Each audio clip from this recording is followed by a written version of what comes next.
안녕하십니까. 똑똑 여기는 인생상담소입니다. 주변에서 우리 어르신들을 뵈면 우리는 한참 무언가 좋은 말씀을 드리려고 얘기를 드리는데 어르신들은 우리의 말을 잘 못 알아들으시는 경우들이 있죠. 그래서 소리를 정확하게 못 들으시는 걸 우리가 난청이라고 하는데요.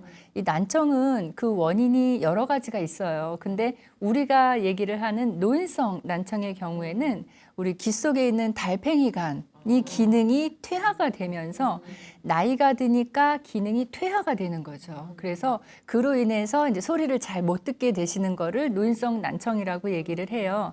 달팽이관 속에 세포하고 또 소리를 들어서 이거를 뇌로 전달하는 청각과 관련된 그런 신경이 이제 망가지면서 소리 전달이 잘 안 된다고 그렇게 보시면 되고요. 이 난청은 선생님들도 시작될 수도 있어요. 그러니까 40세부터 서서히 진행이 된다고 해요. 예, 조금씩은 진행이 되고 있는 거고요. 그러다가 이제 70세가 되시면 일상생활에 불편을 초래할 만큼 그렇게 잘 안 들리게 된다고 합니다. 그래서 나이가 들면서 우리가 잘 못 듣는 것도 이것도 참 서글프겠다 이런 생각을 하게 되는데요. 그래서 오늘 준비한 사례는 귀가 어두우셔서 그렇게 생활하시는 할머니 사례하고요. 그다음에 시어머니하고 농촌에서 같이 사시는 며느리의 사례예요. 근데 시어머니하고 농촌에서 같이 사는 며느리라고 했지만 이 며느님도 70세예요. 그럼 시어머님은 연세가 어느 정도 되실지 우리 조금 예측해 보실 수가 있겠죠? 자, 먼저는 귀가 어두우신 할머니 사례를 말씀드리겠습니다. 이 할머니는 귀가 어두우신데 농촌 지역에서 혼자 살고 계세요. 근데 아픔도 갖고 계세요. 딸도 있고 아들도 있는데요. 딸들은 괜찮은데 아들이 사고로 할머니 젊으셨을 때 돌아가셨어요. 사망을 했어요. 그래서 지금도 이 할머니가 연세가 80대 후반이세요. 거의 90이 다 되셨는데도 아들 생각만 하면 또는 누가 아들 얘기만 하면 그냥 슬픈 거에서 머무르는 게 아니라 숨이 막히셔서 저하고도 상담하실 때 아들 말씀을 하셨잖아요. 아들 얘기가 나오는 대목에서는 이렇게 호흡을 하세요. 컥컥컥. 그러니까 숨을 못 쉬시게 되는 그런 상태예요. 그래서 굉장히 고통스럽고 힘드셨겠구나 이런 생각을 해봤습니다. 그래서 할머니가 저희 센터에 전화를 하셔서 이야기를 이만큼 한 보따리를 다 털어놓으셨어요. 그거는 이제 그동안 가슴 속에 담아두고 쌓아두고 했던 것들을 그제서야 이제 보따리를 풀어놓으셨다고 보면 돼요. 그래서 할머니는 아들은 먼저 앞서서 보냈지만 딸들하고 또 남편분하고 이렇게 사셨어요. 그런데 80세가 넘어가시면서 이 남편분, 그러니까 할아버지도 돌아가신 거예요, 병으로. 그렇다 보니까 딸들은 결혼을 했고 아들도 사망했고 남편분도 사망했고 아들이 저 세상으로 먼저 갔을 때도 이거는 말로 이루 표현할 수 없을 만큼 슬펐지만 사랑하는 사람 또 남편분까지 할아버지까지 그렇게 또 사별을 하고 나니까 할머니의 괴로움은 이만저만이 아니었어요. 그래서 할머니는 그래도 혼자 되셨지만 내가 그래도 사람들한테 피해 끼치지 않고 지금까지 살아왔고 그리고 남한테 경제적으로 빚도 내지 않고 살아왔고 그냥 내 몸 하나 부지런히 움직여서 농사 지어서 그냥 이렇게 누구한테 손 안 벌리고 살아왔다는 거에 대해서 그냥 만족하면서 생활을 하셨어요.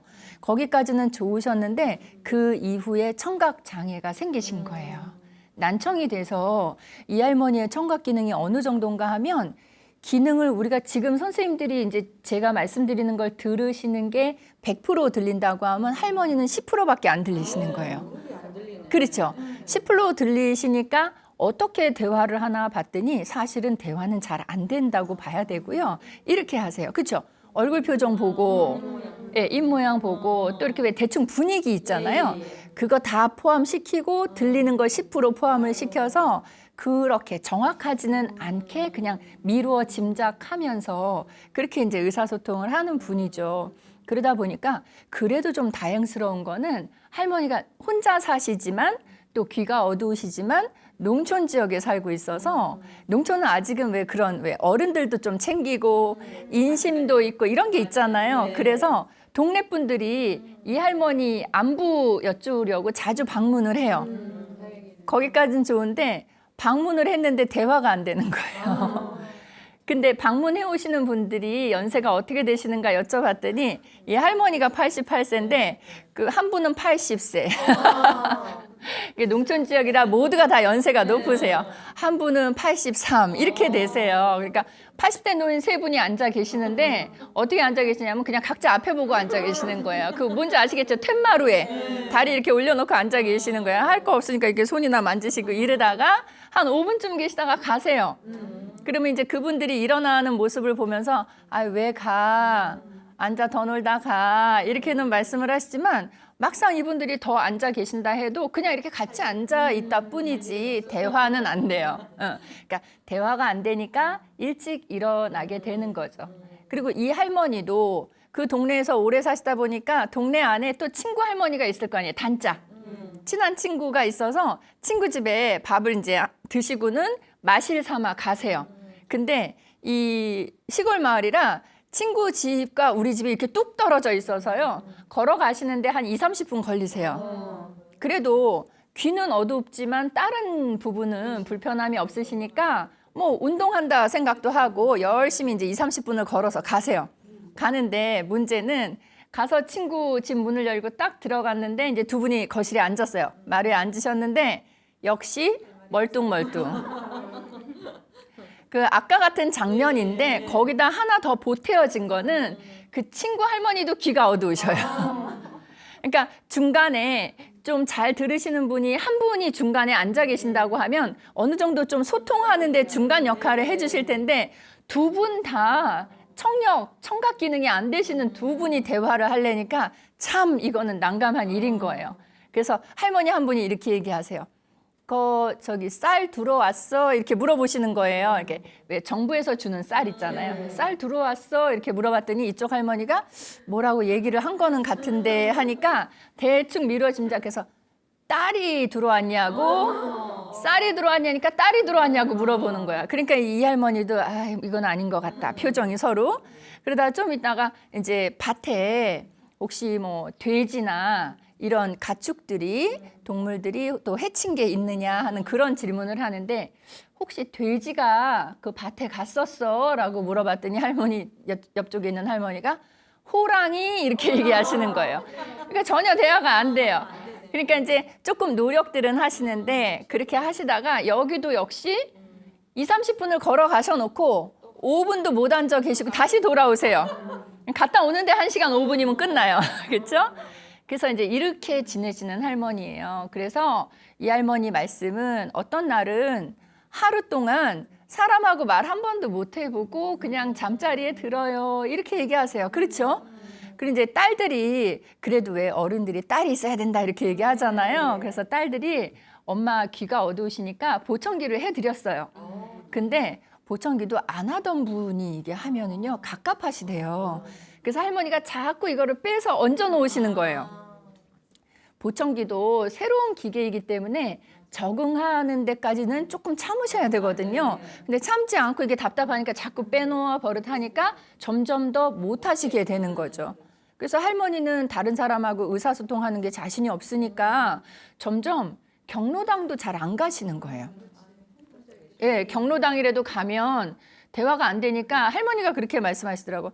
아니 어떻게 일일이 공책에다가 써서 얘기를 해요. 이렇게 그게 이제 귀찮으시니까 아예 안 나가시고 그 할머니 이제 제일 좋아하시는 게 TV 보시는 거래요. TV 볼 때는 나 혼자 살고 있는 집이니까 소리를 마음껏 크게 해도 뭐라 그러는 사람이 없다는 거죠. 그래서 그게 그냥 유일한 낙이에요. 근데 이 할머니 생활하시는 모습을 들어봤더니 그냥 아침 해서 드시고 또 멀뚱히 딱 이러고 앉아 계세요. 할머니 옛날식으로 머리도 쪽을 지셨대요. 그리고 이제 딱 TV 보시다가 점심때 되면 또 부엌에 가셔서 또 해갖고 또 드시고 저녁은 일찍 드시죠. 일찍 드시고는 그냥 주무시면 그 다음날 눈 뜨면 또 똑같은 하루가 시작된다는 거죠. 그러니까 할머니 너무 외롭다고 상담을 해오신 사례예요. 근데 이 할머니 보시면 농촌 노인인데다가 또 청각 기능이 안 되는 장애도 있으시고 또 혼자 사시는 독거노인이기도 하고 그래서 문제가 복합적이라는 걸 볼 수가 있거든요. 이럴 때는 한꺼번에 뭔가를 해결하거나 솔루션 하려고 그러면 이거는 어려워져요. 그러니까 하나씩 나누어서 도움을 드리면 될 것 같아요. 이 할머니는 이제 주된 그 상담의 요지가 난청과 그리고 외로움이잖아요. 근데 우리가 난청에 대해서 한번 생각을 해보시면 난청에도 단계가 있어요. 그러니까 아까 왜 제가 40세부터 난청이 조금씩 시작됩니다라고 얘기를 하죠. 어느 노부부의 이야기가 있어요. 들어보세요. 할아버지랑 할머니랑 두 분이 사시는데 할아버지가 할머니한테 이렇게 얘기하는 거예요. 저기 임자 여보, 오늘은 밥하기 귀찮으니까 오늘 점심은 그냥 중국집에서 시켜 먹읍시다 그랬어요. 그랬더니 할머니가 그러자고 그랬어요. 그래서 이제 할아버지가 저쪽에 이제 할머니 이쪽에 주방에서 뭘 다듬고 계시고 할아버지는 거실 쪽에 가서 전화를 하시는 거예요. 중국집에.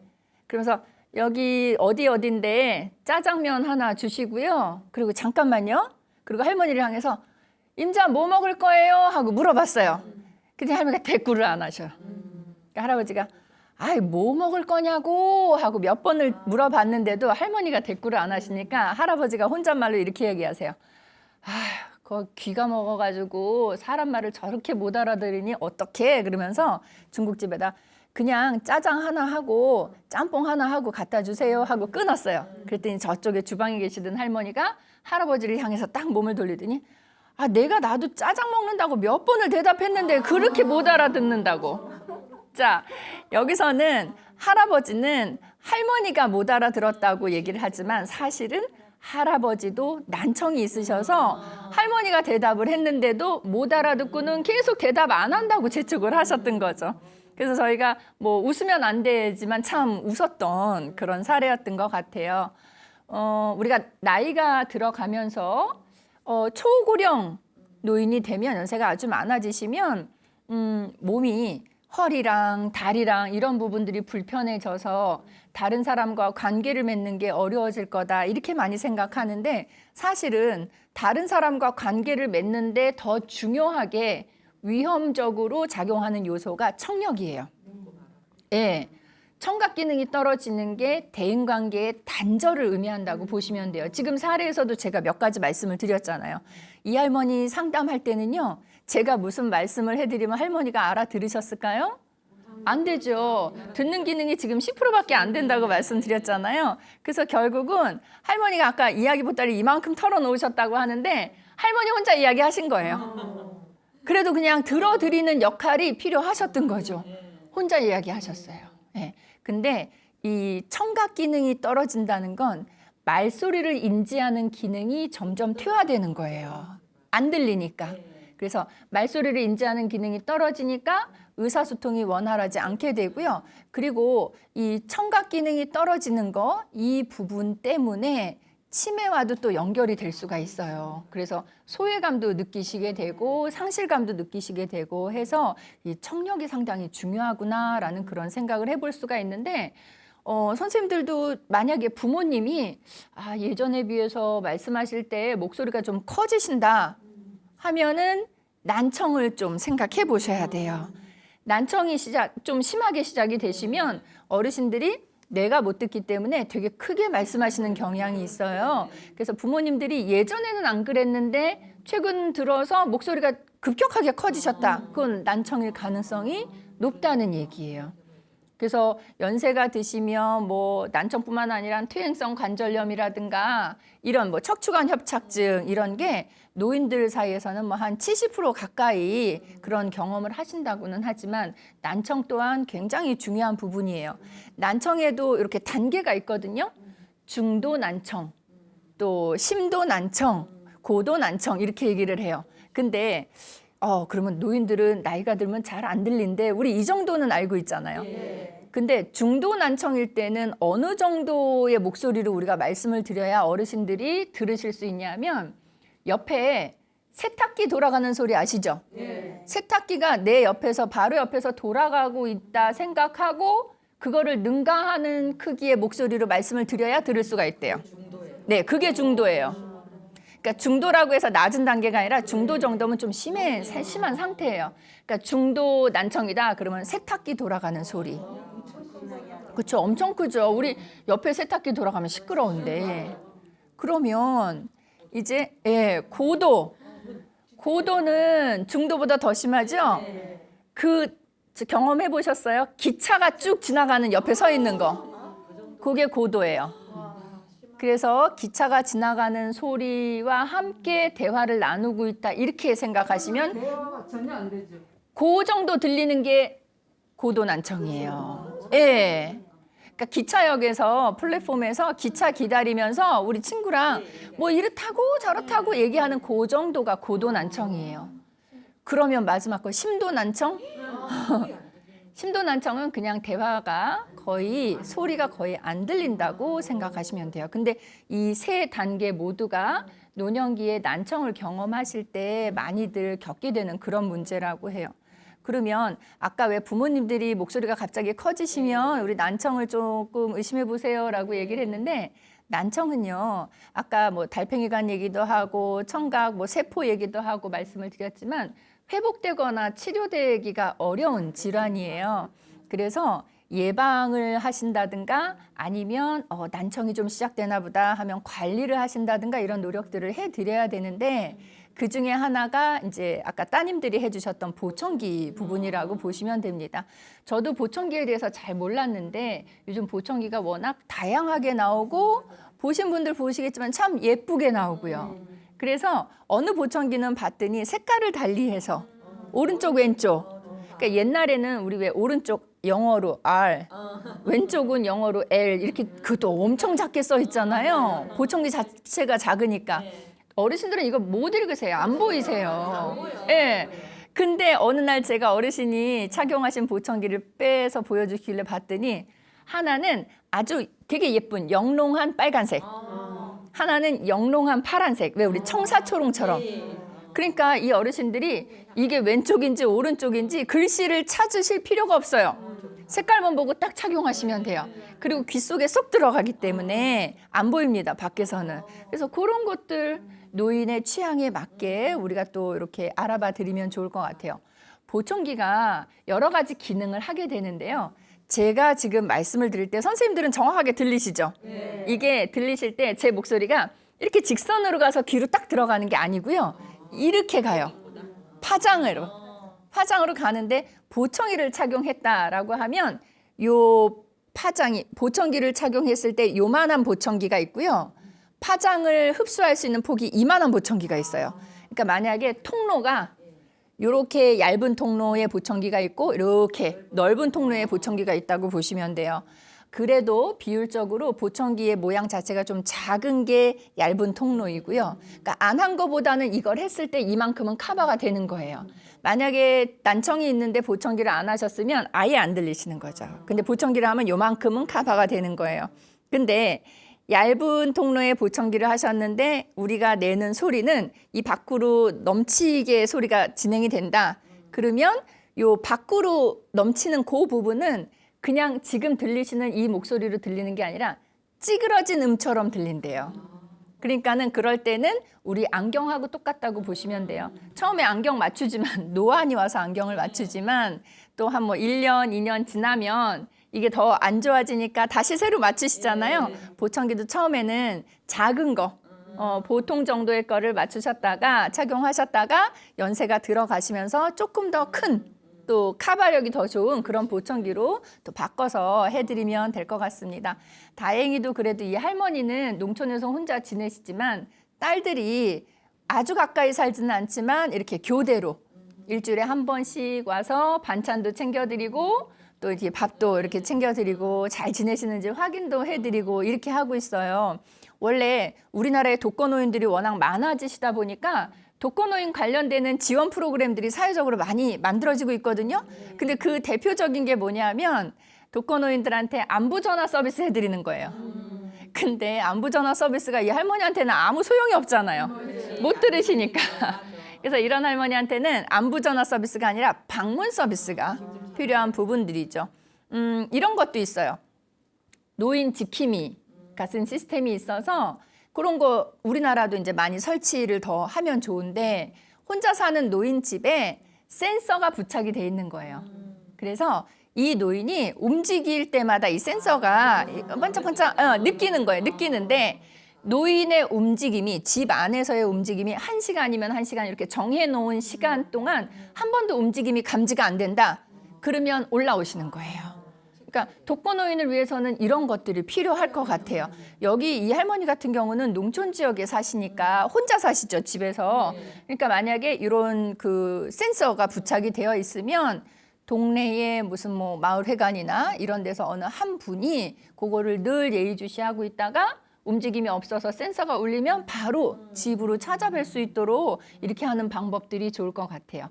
할머니가 제일 좋아하시는 시간은 딸들이 번갈아 가면서 온다 그랬잖아요. 한날 같이 두 딸들이 그 아이들까지 데리고 방문하는 날이 있어요.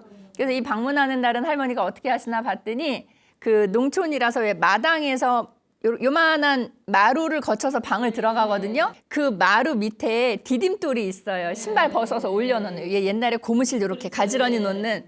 거기는 우리가 신발을 올려놓는 곳인데 딸들 발에 흙 묻을까 봐 거기다가 수건을 이렇게 깔아 놓으시더라고요. 너무 좋아서. 그러면 딸들이 한번 오면 박스 해서 할머니가 뭐 한 달이든 얼마 동안이든 지내시면서 드실 만한 것들을 그렇게 많이 챙겨 온다고 합니다. 이 할머니한테 안타까운 건 딸들이 이렇게 방문하는 날은 괜찮은데 그냥 아무도 방문하지 않는 날, 동네 이웃들도 안 오고 하는 날 있잖아요. 더 많지 않겠어요? 예. 그런 날이 조금 마음에 걸립니다. 그래서 일본 같은 경우도요. 일본은 우리나라보다 노인 문제가 더 빨리 시작이 된 나라예요. 그래서 일본에서는 어떤 게 있었냐면 우리나라도 혼자 사는 노인들이 이렇게 하루에 사람들하고 한마디도 못 해보고 주무시는 날이 있겠구나 해서 그런 노인들한테 전화를 걸어드리는 그런 사회적 서비스가 있어요. 그러면 여기는 노인들한테 밤마다 전화를 해드린대요. 혼자 사는 노인한테 밤에 전화를 해드리면 이 노인이 그날 하루 동안 내가 무슨 일이 있었는지 또는 뭐 아무 일도 없어서 그냥 밥 3번 해먹었죠. 뭐 이런 것도 괜찮아요. 그냥 일기 쓰듯이. 그러니까 그 전화 상담 서비스의 주요 목적은 뭐냐면 독거 어르신들이 누군가하고 대화를 나누실 수 있도록 하겠다라는 거죠. 그것도 정기적으로. 그래서 이거를 이제 야간 안심 전화 서비스라고 해서 저녁에 문을 열어서 밤에 노인들하고 그렇게 대화를 나눠 주셨대요. 그러니까 노인들이 잠자리에 들 때 이제 좀 행복하게 누구랑 얘기를 나눴으니까. 그래서 노인들이 밤이 되면 그 센터의 전화를 기다리시게 됐다고 얘기를 해요. 근데 기다리시다가 노인들이 성격이 급하시죠. 한참 지난 후에는 노인들이 먼저 전화를 하게 되는 그렇게 또 변화가 됐다고 하니까 이런 제도들은 필요할 것 같아요. 우리나라도 노인 몇몇 분씩 이렇게 파트너, 팀을 이루어서 노인들한테 안부 전화 걸어드리는 그런 서비스들은 많이 있는 것 같아요. 근데 실질적으로 이 할머니처럼 청각 기능이 떨어진 분들을 위해서 저는 그런 부분들도 제안을 했어요. 이렇게 전화 말고 얼굴 보면서 안부를 확인할 수 있는 화상 전화 같은 거. 그렇죠? 요즘은 이 코로나 시대 때문에 어른들이 밖에 못 나가는데 일일이 저쪽에 살고 저쪽에 사는 노인들을 다 찾아뵙기가 어려울 수 있으니까 이런 화상 전화 시스템 같은 거를 독거노인 집에 비치를 해 주신다면 관리하는 차원에서도 조금 수월하게 할 수 있고 노인들도 말은 안 들려도 얼굴을 보면서 뭐라고 누가 얘기하는구나 라고 생각할 수 있어서 이런 방법도 좋지 않을까 하는 생각입니다. 그래서 이 난청 부분, 난청 있는 노인과 관련해서는 우리가 아직도 많은 연구를 해야 될 거라고 또 생각이 듭니다. 이 할머니 같은 경우는 그래도 동네에서 이웃들하고 교류도 많이 하셨고 한 동네에서 오래 사셨다는 게 굉장히 좋은 장점인 것 같아요. 그래서 저는 바라는 게 할머니가 지금은 말이 안 통하니까 경로당도 안 가요 이렇게 말씀하셨지만 사실 농촌 노인들에게 경로당이라는 건 서울 노인들 또 대도시의 노인들에게 있어서 복지관과 같은 개념이거든요. 그리고 경로당을 가셔야지 어떤 서비스를 꼭 받는다 보다는 정보를 아실 수가 있어요. 우리 다음 주에 여기 누가 온대 뭐 이런 거 있잖아요. 그러면 귀찮아도 다음 주에 여기 또 그날 와야 되겠네. 집에만 계시면 계속 누워 계시잖아요. 근데 다음 주에 가야 되겠네. 몸을 추스리고 한번 가시게 되거든요. 그래서 경로당을 많이 활용하시고 또 하실 수 있으면 저희한테 이렇게 저는 제 얘기는 할머니가 못 들으셔도 이렇게 상담센터에 자주 전화하시고 이게 좀 전화로 하는 게 답답하시다 하면 동네에 있는 보건소를 방문하시는 것도 또 하나의 방법이 되지 않을까 하는 생각입니다. 그리고 저는 이제 따님들 입장에서는 어머니를 찾아뵙는 그 방법을 조금 더 자주 하셨으면 좋겠고요. 또 어머님하고 어떤 식으로 대화를 나눌 수 있을지 이 방법도 좀 고민을 해보셔야 될 것 같습니다. 요즘 어르신들이요, 자녀하고 같이 사는 분들이 적잖아요. 근데 이 자녀들이 뭐 다른 지역에 산다 이런 경우도 있지만 해외에 사는 경우도 상당히 많다 그래요. 그럴 때 보면 다 얼굴 보면서 대화하는, 통화하는 그런 거 많이 이용하시거든요. 전화로도 할 수 있지만 영상통화할 수 있는 방법이 무료로 할 수 있는 방법이 여러 가지가 있으니까 그런 것들을 좀 찾아서 연결해드리는 노력을 하면 어떨까 하는 생각입니다. 그리고 어른들이 이렇게 혼자 사시면 사실 딸된 입장에서는 걱정이 많을 수밖에 없어요. 게다가 이 귀도 안 들리시니까 누구하고 뭐 말을 하시나 얼마나 적적하실까 이런 생각 들거든요. 그럴 때는 가까이 한 동네에 사시는 분 중에 조금 어르신보다 젊으신 그런 분들한테 우리 어머님 좀 정기적으로 찾아뵈 주세요라고 또 수고료 드리면서 부탁의 말씀을 드려놓으면 그것도 또 한 방법이 될 수 있을 것 같아요. 어쨌든 할머니 너무 외로우셔서 아까 친구분 댁에 20-30분 걸어가신 친구분 있죠?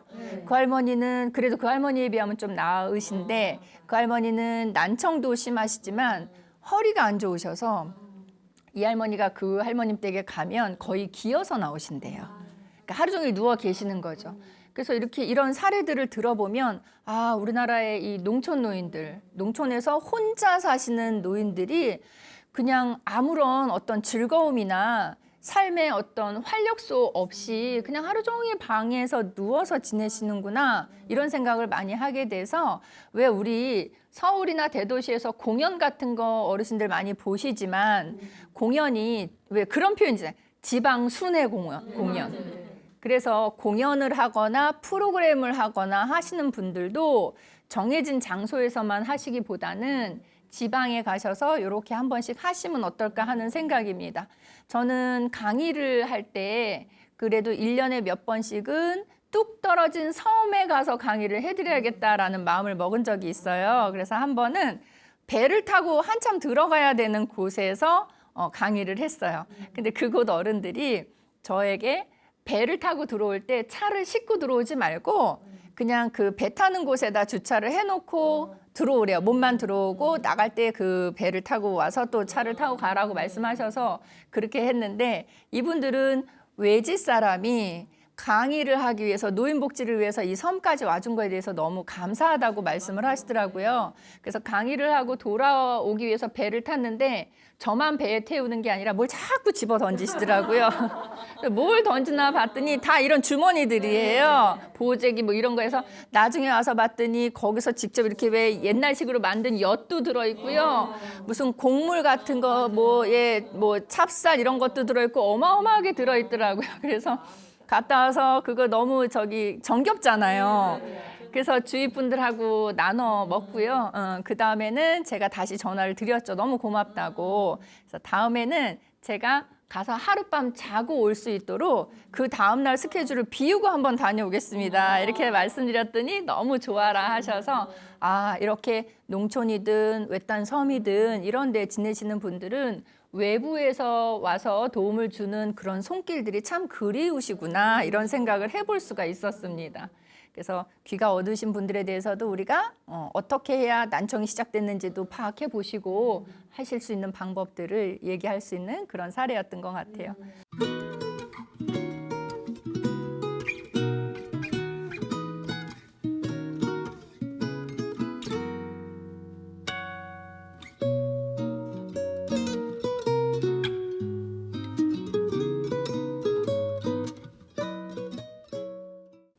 두 번째 사례에서는요, 말씀드린 대로 농촌에서 사시는 할머니인데 농촌에서 사시는 70세의 할머니세요.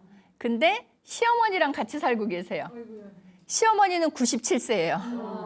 엄청나시죠? 근데 이분들이 농촌에서 이 두 분이 처음부터 같이 사셨을까라고 생각을 하는데 처음부터 같이 살지 않으셨어요. 며느리는 서울에서 직장 생활을 했어요. 그리고 이 며느리, 저하고 상담하신 분은 며느리 할머니시거든요. 그러니까 이분이 서울에서 직장 생활을 하고 남편은 공무원이었어요. 그래서 이 남편의 다른 형제들하고 이 시어머니는 농촌 지역에서 살고 계시고 이분들은 서울에서 살았죠. 근데 이 시어머니가 굉장히 옛날에 무서운 호랑이 같은 시어머니셨대요. 그래서 이분이 서울에 살고 저기 예천에 살았지만서도 시집살이를 아주 호되게 하면서 살았다고 합니다. 떨어져 살아도 그러니까 시어머니의 불호령이 떨어지면 한 걸음에 달려왔어야 된대요. 예. 그리고 상상이 되시겠죠? 명절 때 또 제사 때가 되면 며칠씩 여기서 묵으셔야 된대요. 근데 며칠씩 묵으면서 시집살이를 호되게 받으셨던 그런 며느리죠.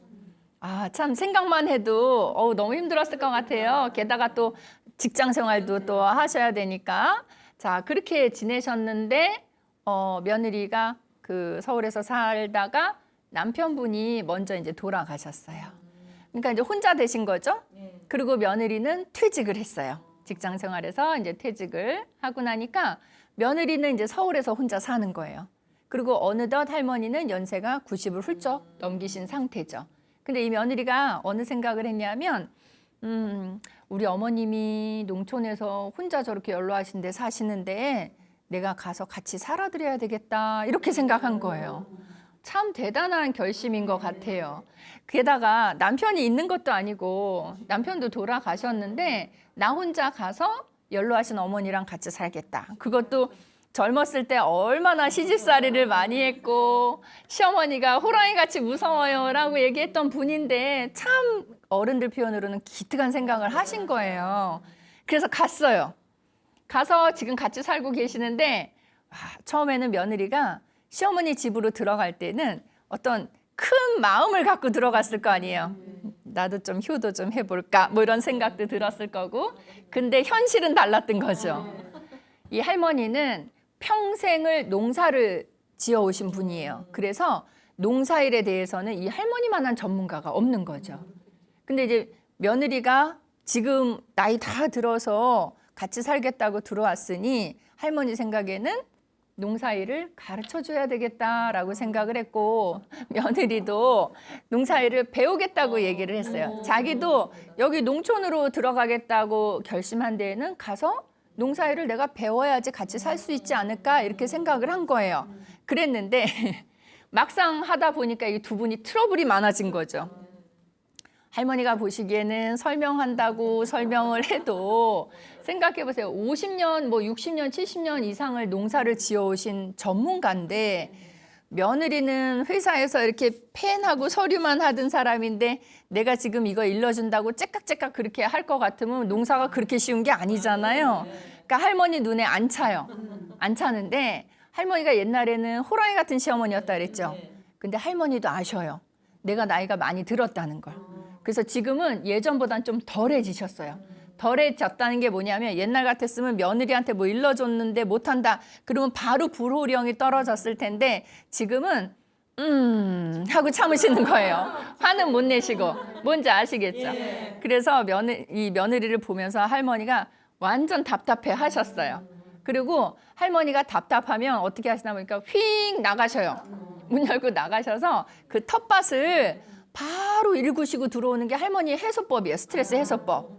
예. 근데 제가 이렇게 얘기 들어보니까 그거 일반 사람들 같으면 며칠 걸릴 만큼의 면적인데 할머니는 화났다고 해소하고 들어오는 게 그만큼을 하고 오시는 거예요. 워낙 전문가라. 그래서 저는 또 다른 생각으로 농촌에 사시는 어르신들은 이런 부분이 또 좋은 부분이 있겠구나. 쌓아놓지 않고 몸을 움직여서 또 땀을 흘려서 내 안에 쌓인 스트레스를 바로 해소하실 수 있겠구나. 또 이런 긍정적인 효과도 생각해 볼 수 있어요. 그리고 이제 할머니가 밭에 가서 그렇게 한 번씩 일구시지만 동네 이제 화가 나면 또 동네 마실을 가시잖아요. 근데 마실을 그냥 가시겠어요? 며느리 때문에 지금 화가 나갖고 나오셨는데 며느리 흉보고 다니시겠죠. 그 아무것도 못하더라고. 그러니까 근데 그 동네 분들, 농촌 지역 같은데 동네 분들은 그냥 한 가족 같은 분들이에요. 그래서 그런 얘기를 들으시면요, 그냥 이쪽 귀로 듣고 이를 흘려버리는 게 아니라 그게 또 며느리한테 들어와요, 다시. 그렇죠? 그러니까 며느리는 그 얘기 들으면 또 이제 화가 나는 거예요. 근데 우리 그런 얘기 하죠. 왜 곰 같은 며느리 이런 얘기 하는데 며느리는 좀 곰 같은 성격이에요. 그냥 딱 뚱한 성격이에요. 뭔지 그 며느리가 좀 성실하고 올곧고 성품이 넉넉한 사람, 그런 사람이에요. 막 이렇게 가볍게 막 이렇게 대하는 성격이 아니에요. 반대로 얘기하면 막 이렇게 살갑고 상냥하고 이런 부분이 없어요. 할머니가 그렇게 했다는 얘기를 흉봤다는 걸 듣잖아요. 그러면 표정에 감춰지지가 않아요.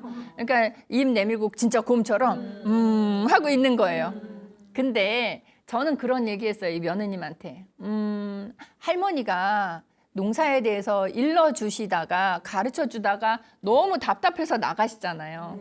근데 할머니도 사실은 이렇게 평생 농사 안 지었던 사람한테 농사를 가르쳐 주실 때는 좀 따뜻하고 부드러운 말투로 하시면 좋은데 그거는 이 할머니는 안 되는 분인 거예요.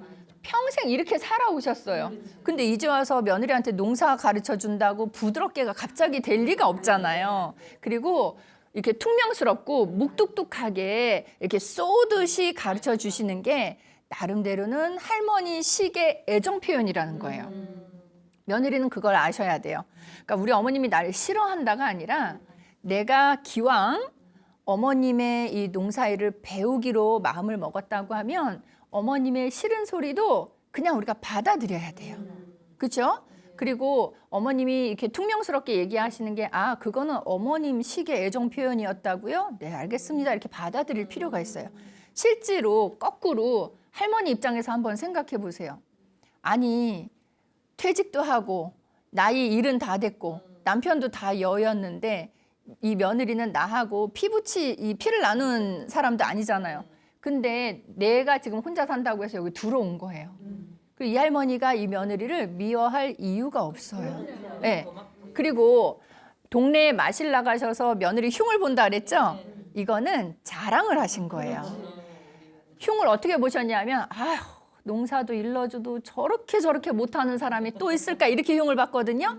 그 얘기 뒤에 생략된 건 뭐냐면 저렇게 농사를 못해도 나하고 같이 살겠다고 들어왔어 이 얘기인 거예요.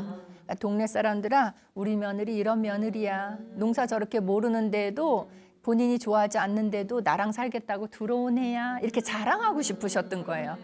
그러니까 며느리가 그런 어떤 깊은 마음을 원래 겉으로 무서운 분들이 속은 또 속정은 깊어요. 근데 이제 표현이 그렇게 나가는 거죠. 그래서 그거를 제가 그런 식으로 해석을 해드리니까 며느님이 좀 이해를 하시더라고요. 그럴 수도 있겠네요 라고 생각을 하시는 거죠.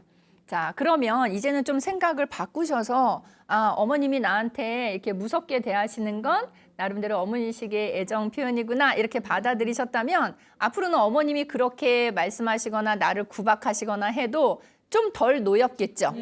그 대신 내가 이 시골로 들어올 때는 어머님과 이러이러한 걸 좀 해봤으면 좋겠다라고 생각하는 거를 지금부터라도 계획을 세워서 어머님하고 하나씩 해보는 것도 도움이 될 것 같아요. 농사는 무조건 내가 배웁니다 하고 납작 엎드려서 어머님한테 배우시고요. 농사 이외의 거는 며느님이 리드를 하셔도 돼요. 근데 제가 계속 며느님 말씀을 드리지만 이분도 70 할머니셔서 좀 죄송하기는 해요. 이렇게 해보세요 저렇게 해보세요 라고 정보를 드리면서도 좀 죄송했어요. 연세가 많으셔서. 그래서 며느님한테 그렇게 얘기했죠.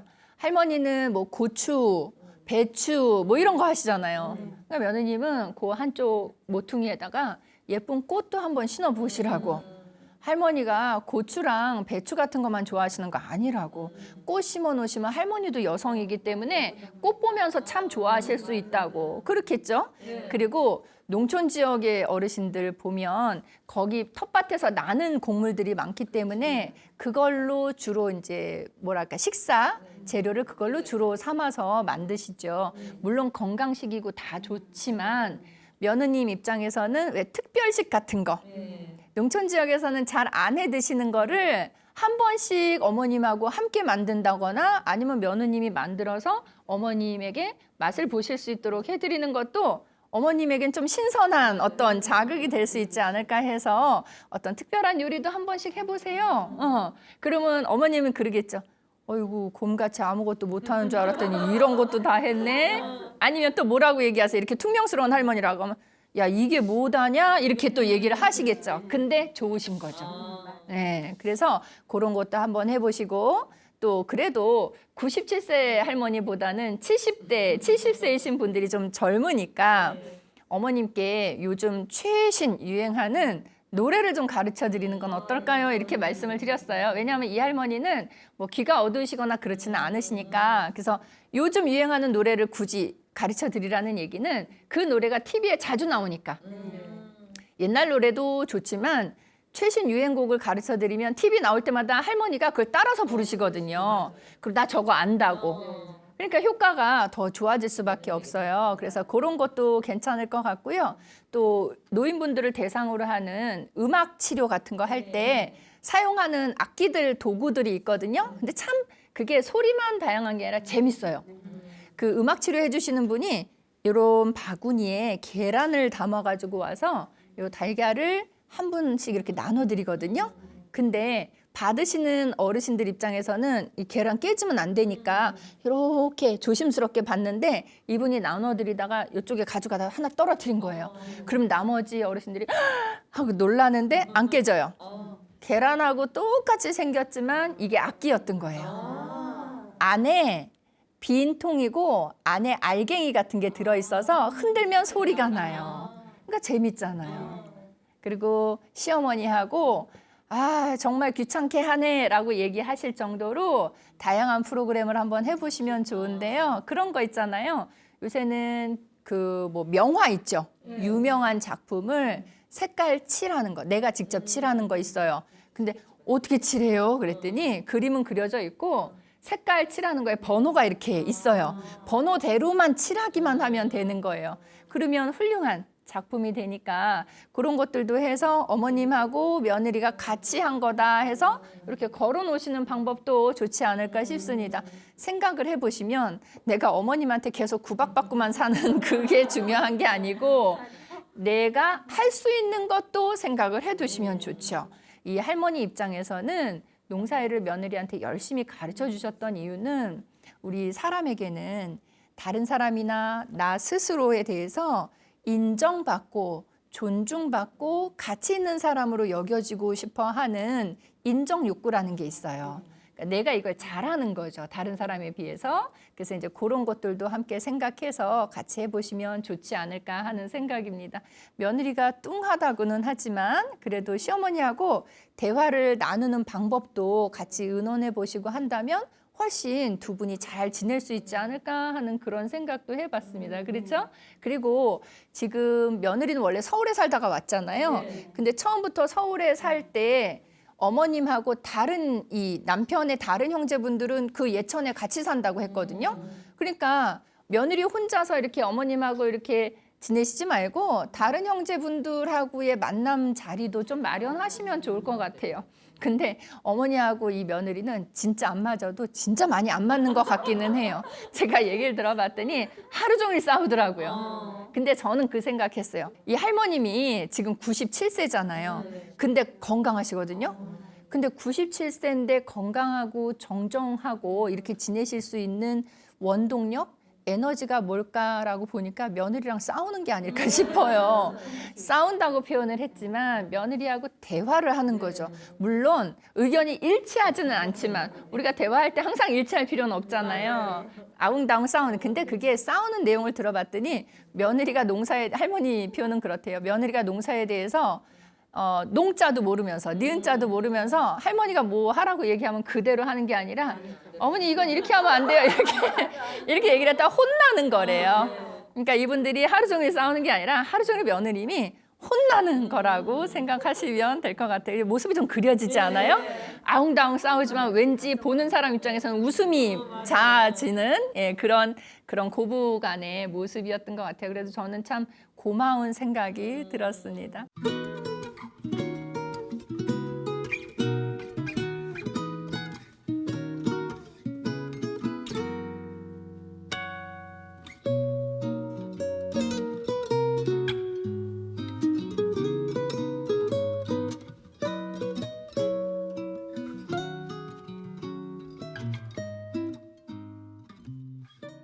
자, 이번 사례는 농촌 지역에서 시어머니 할머니하고 며느리 할머니가 두 분이 그야말로 아웅다웅 하면서 함께 생활하시는 사례를 살펴봤습니다.